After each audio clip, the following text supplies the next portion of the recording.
So I do want to talk about the NHL Playoff Push. So we are headed into the last 3 games, and by the time this uploads, probably 2, maybe 1 game of the NHL season. And a lot has been set in stone, but nothing quite yet. The Blue Jackets and Islanders are still making a push in the East.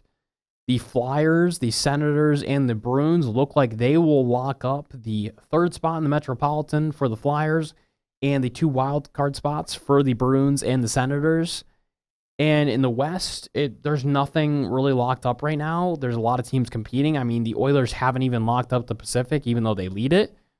The Mammoth are a game behind them and could move up in their division.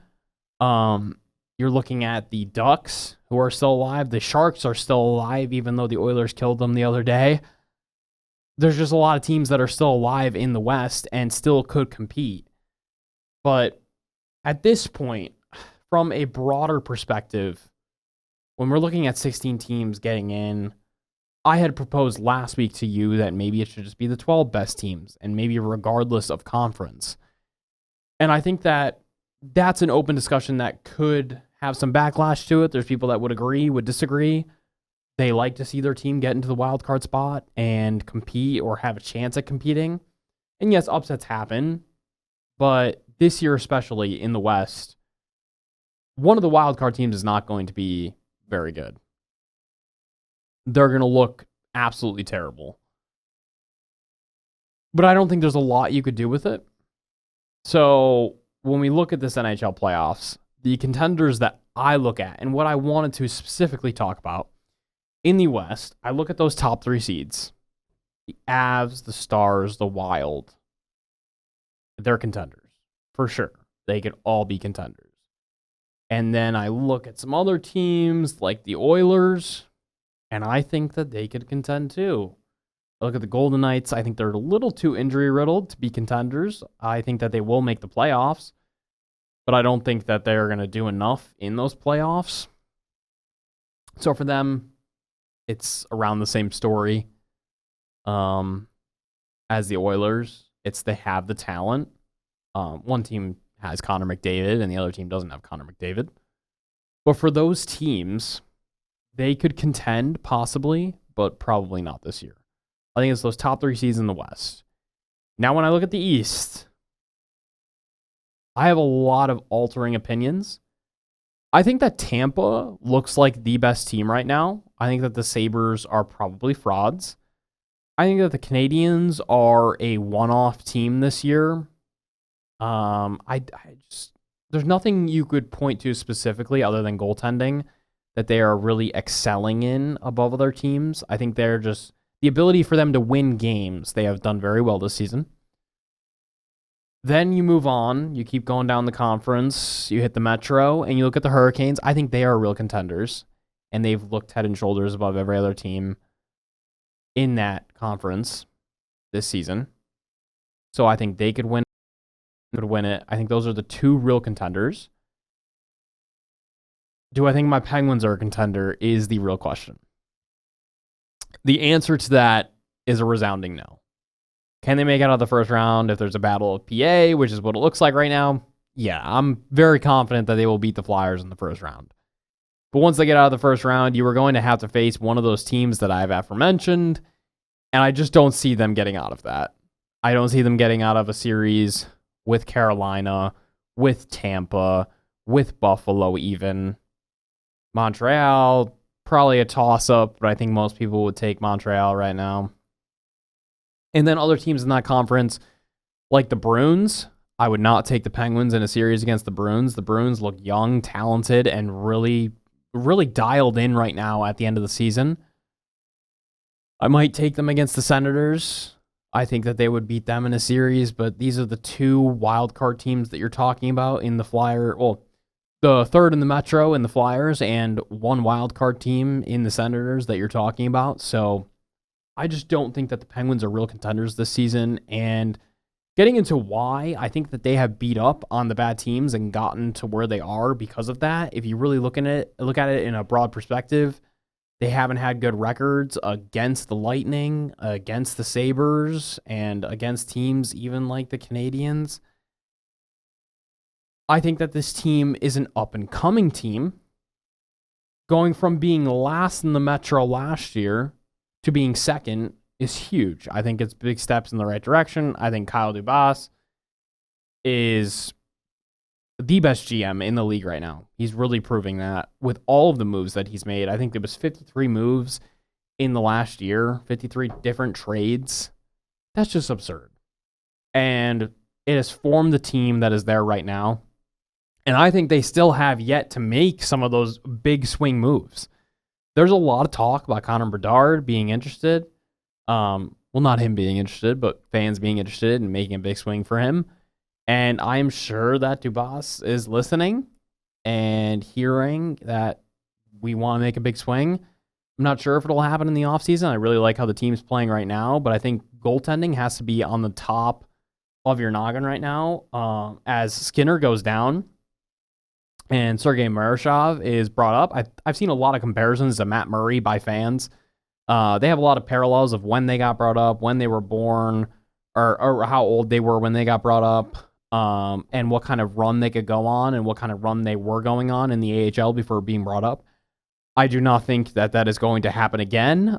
Wishful thinking by fans, but definitely a good replacement for the time being. I think if anyone looked at Marashov and how he played in the NHL games that he did, it wasn't very good. It was kind of scary. You didn't want to see it. And nobody thought that it was time to bring him up. It's just a result of Skinner being injured. So we'll have to see. And I also thought Stuart Skinner would be somebody that would be streaky in the playoffs. He has been for the Oilers and led them to back-to-back cups. I think people forget that. So losing him is a big loss. And I love the hype for Sergei, but I just don't see it playing out very well. There's a lot of things you could look at with this team, but they are definitely not contenders this year, unfortunately.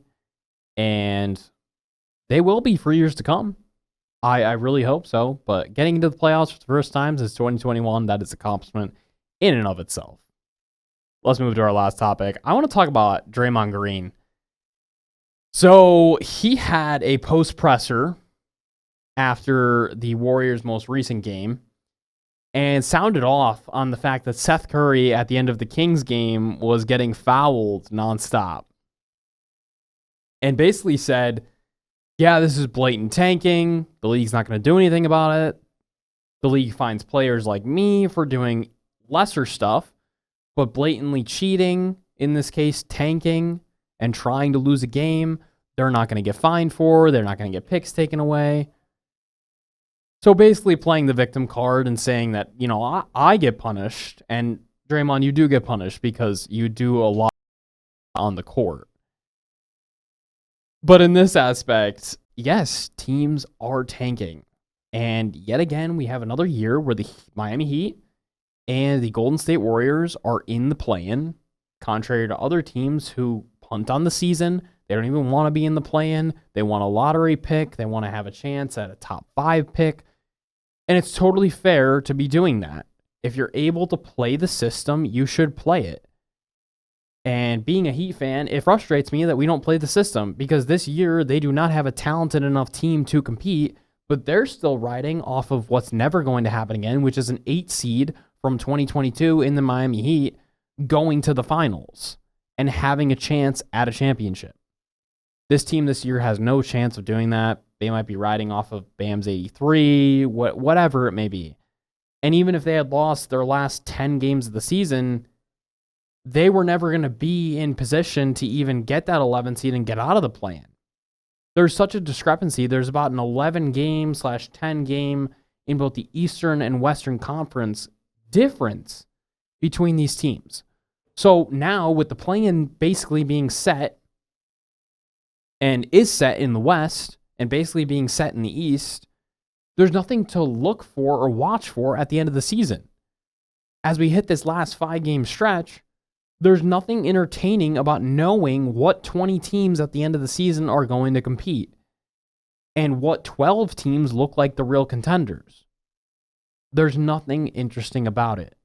When you look at a 6 seed like Minnesota in the West, who has their seed basically set. All they can do is move up. They can't move down into the play-in. When you look at a team like that, they have been to 2 straight Western Conference Finals. They can compete. But anybody below them, like the 7-seeded Suns, they're not going to compete.